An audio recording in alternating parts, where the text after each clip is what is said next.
Almost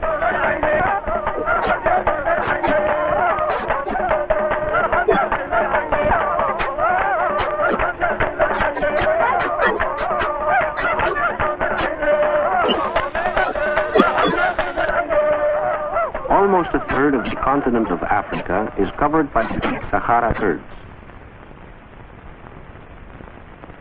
Part of the Sahara is sandy, but here in the north, near the Atlas Mountains in Morocco, the soil is stony. The climate is very hot and dry. Only little rain ever falls, usually in the spring and autumn. For hundreds of years, this border region has been used as grazing land by the Berbers and Arabs who live in the Sahara. Our camp belongs to 5 families who are members of the same tribe. We earn our living by raising and selling camels.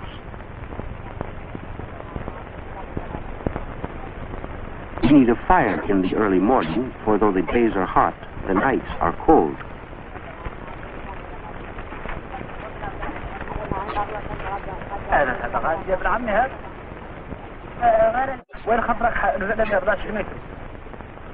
We keep the camels close to our tents during the night and take them out to graze in the daytime. Among our people, a man's wealth is measured by the number of camels he owns. The camel was first brought to the Sahara from Arabia 1,500 years ago. Because they can live without water for a long time, camels are among the very few animals on the desert. They can feed on the thorny plants which grow in the nearly rainless desert because their mouths are tough.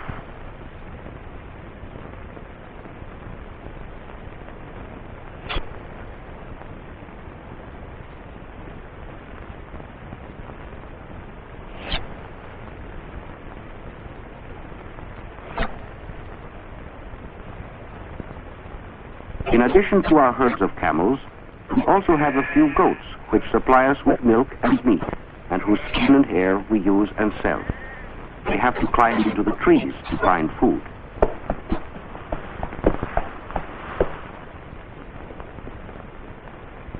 The animals must be watched to prevent them from straying off and getting lost. The milk we drink comes from camels as well as from goats.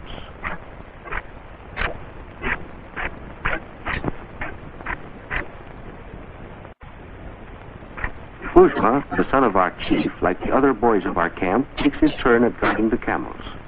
His turban, which is woven of goats or camel's hair, protects him from the heat of the sun.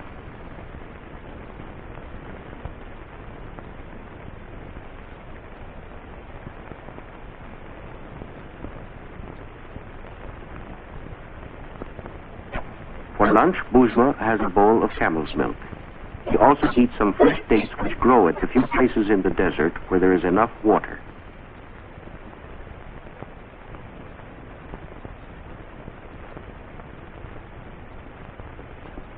While the men are watching the animals, the women go to get water. Whenever we can, we pitch our tents near a spring or a well. Where there is water, there is usually food for our animals.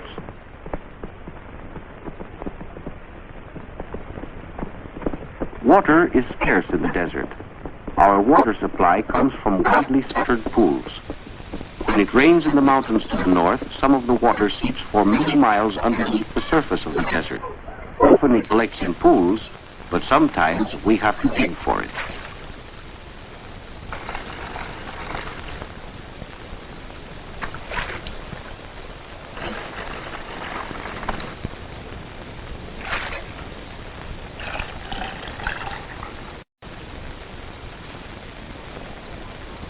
Water is carried in bags of goatskin, which we make ourselves.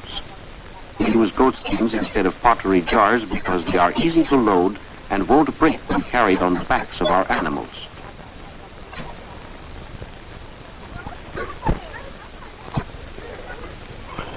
Our women grind enough barley for the day's cooking. We must buy barley and the other grains we eat because there is not enough water to raise crops in the desert.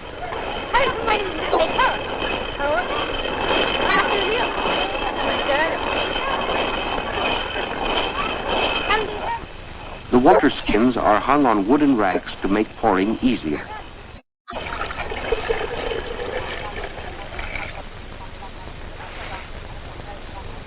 use barley in making a dish we call couscous. When the coarsely ground grain has been mixed with water, the women put it in a basket which fits into the top of the cooking pot.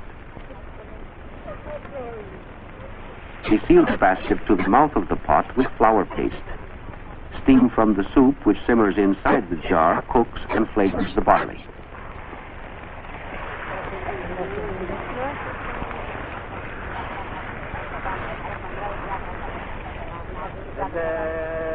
Five times a day we bow in prayer, always facing in the direction of our holy city, Mecca.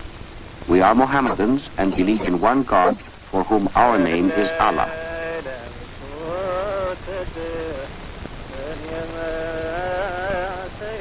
Almost every day we eat couscous, moistened with soup. Sometimes we have goat or camel meat.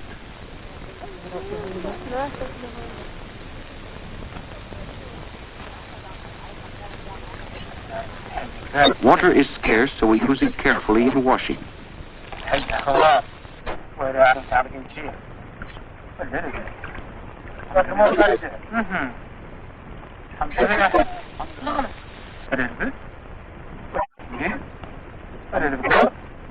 It is a custom for our men and our women to eat separately. The name of the chief of our group is Rahim.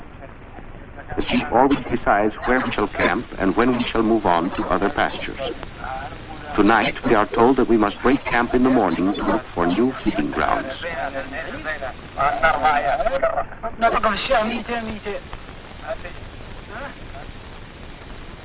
When it rains even less than usual, we have to move 2 or 3 times a week to find sufficient food for our animals.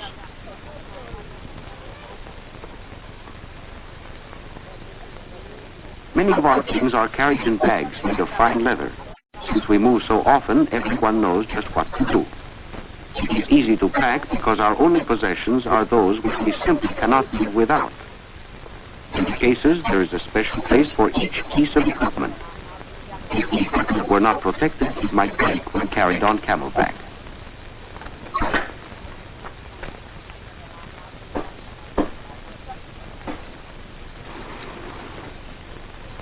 Next, the tents come down. They are made of cloth woven from the hair of camels and goats. They are thick enough to protect us against the hot sun during the day, as well as the cold at night. Yet they are light and can be easily moved.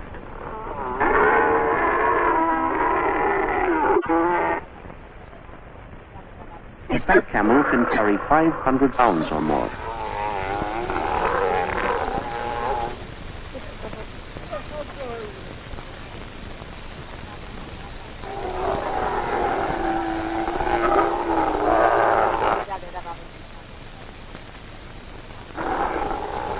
Very young children are loaded on quiet, well-trained camels in a framework that can be covered with cloth to shade them from the hot sun.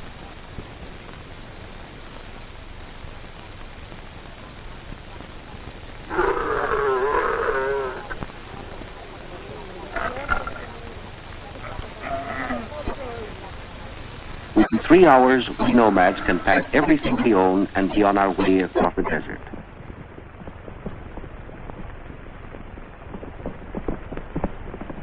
To a great extent, the needs of our animals rule our lives. Because even our few camels quickly eat up the plants and grass around each campsite. We do not live in groups much larger than 5 families.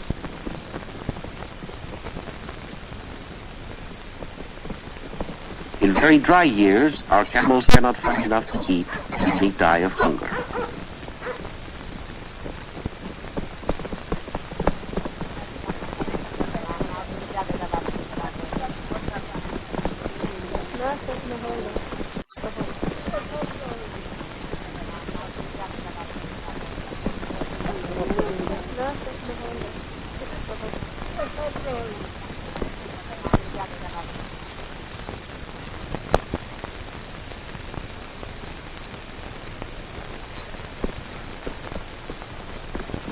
Today, our chief has led us to a place where no one has camped for a long while.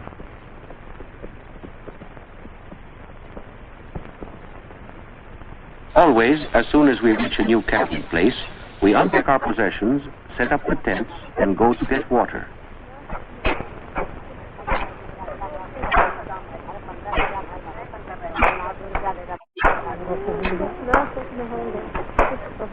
When we are on the march, the camels have little chance to eat or drink. Because they can go without food or water for as long as a week, camels are valuable to people who live in dry lands like ours. We cover the ground with matting to make a floor for our tent.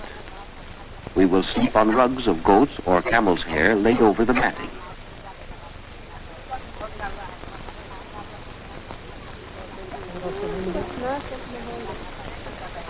Packed in the bales are our provisions and cooking utensils.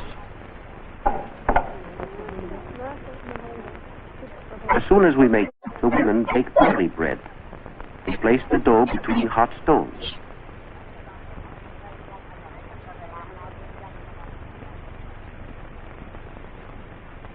After the fire has died down, the stones cool and are removed. Then we have a loaf of fresh bread.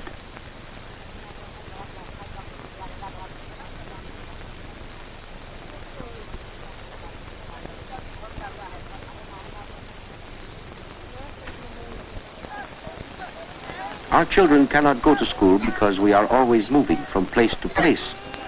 Sometimes one of the men will teach the boys and girls a few verses from the Quran, which is the Mohammedan Bible.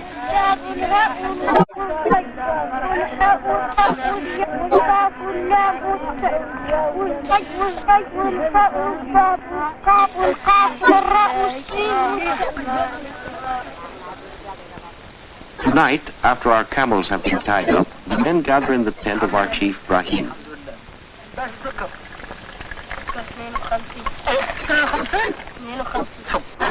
We haven't been to market for a long time.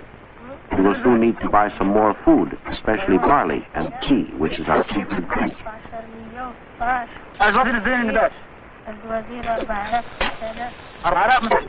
The chief decides that a group of us should go to the city and sell some camels. With the money, we will buy the things we need.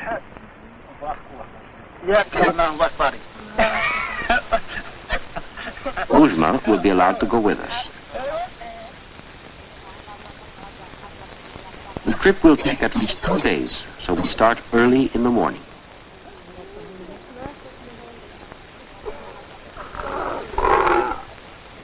In addition to the animals we intend to sell, we take extra camels to bring back the provisions we expect to buy.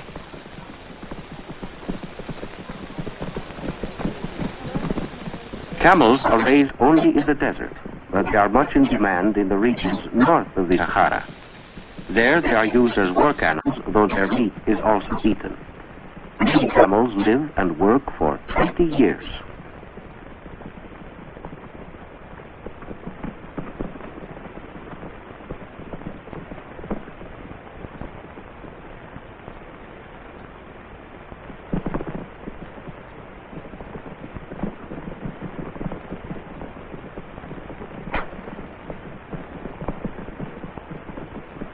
On our way to the city, we will rest for the night at an oasis in the desert. An oasis is any place in a very dry region where the land is fertile because there are good springs or wells.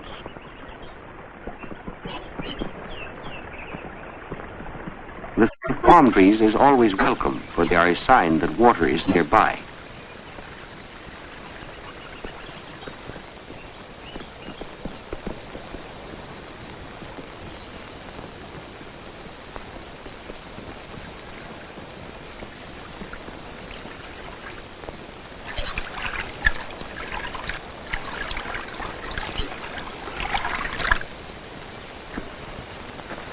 Because there is water, food can be raised on the land of an oasis.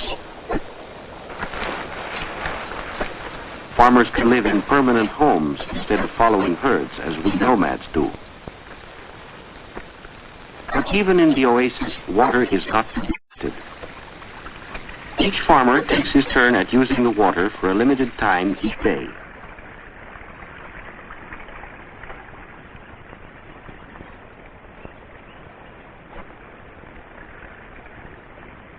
As his turn comes, he opens the irrigation ditch into his own fields.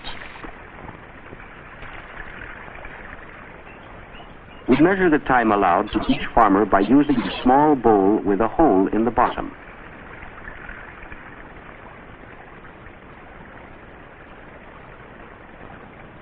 The water clock allows everyone to get a fair share of water. When the time is up, the bowl sinks.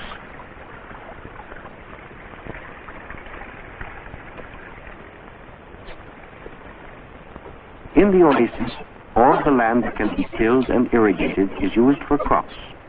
Houses are never built on fertile ground. Even the soil between the date palms is planted with barley or maize or vegetables. The palms themselves produce big clusters of dates. Because our ancestors once protected the oasis from robbers, we nomads, by an ancient custom, are entitled to all the dates that the growers are unable to sell.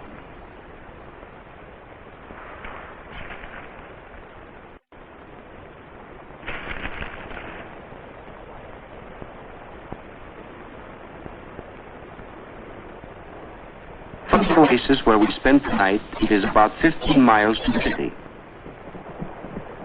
With an early start, we can reach the city in time for the market, which is held each Saturday and Sunday. This old city at the northern edge of the Sahara is called Yebin. In ancient times, it was a crossroad for traders from Morocco on their way south. Today, Yebin still attracts nomads from great distances, for it is the most important camel market in Morocco.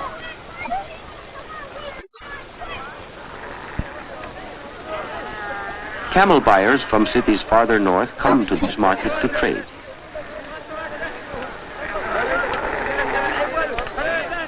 Inspecting the camel's teeth helps to tell how old it is.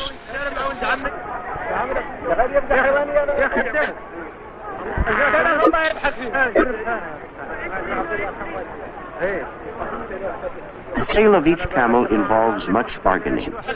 When the price has finally been agreed upon, the money is paid over to our chief.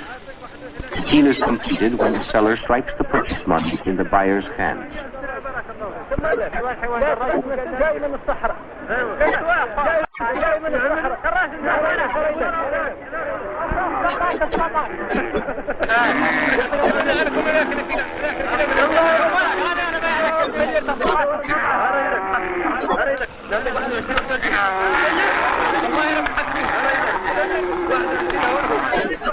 Because the man who has bought our camels is anxious to sell them as quickly as possible, he will take them to northern Morocco by motor truck.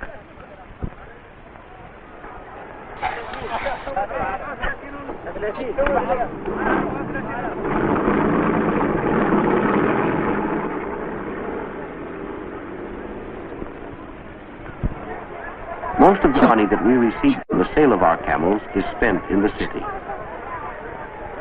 When we need the products of factories and farms, like grain, cotton cloth, and tan, we must buy them in the city because we cannot make or grow them ourselves.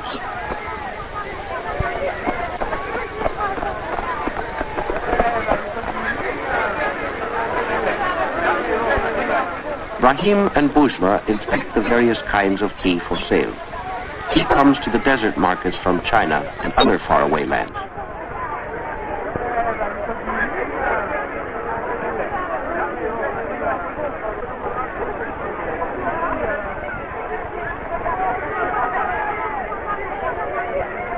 Wood is scarce in the cities of the desert. Even the long, twisted roots of shrubs are expensive to buy because very few trees grow in our dry land.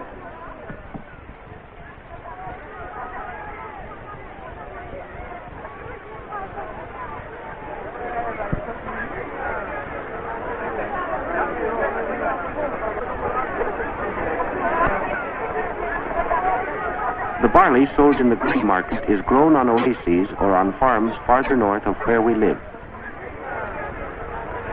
The merchant's grain may be plump or shriveled, depending on how well it was watered by rain or by irrigation in the field where it grew.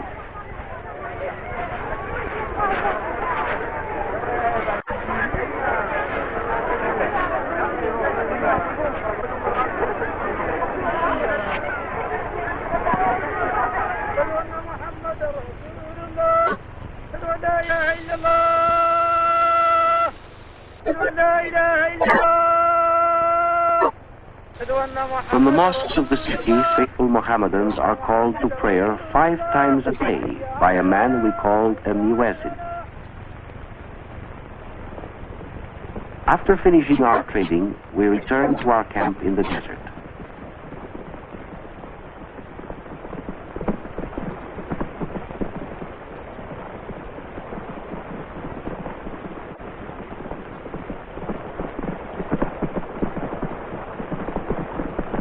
It is a rare man among us who would change places with the traders of the city or the farmers of the oasis, tied down to shops or to soil.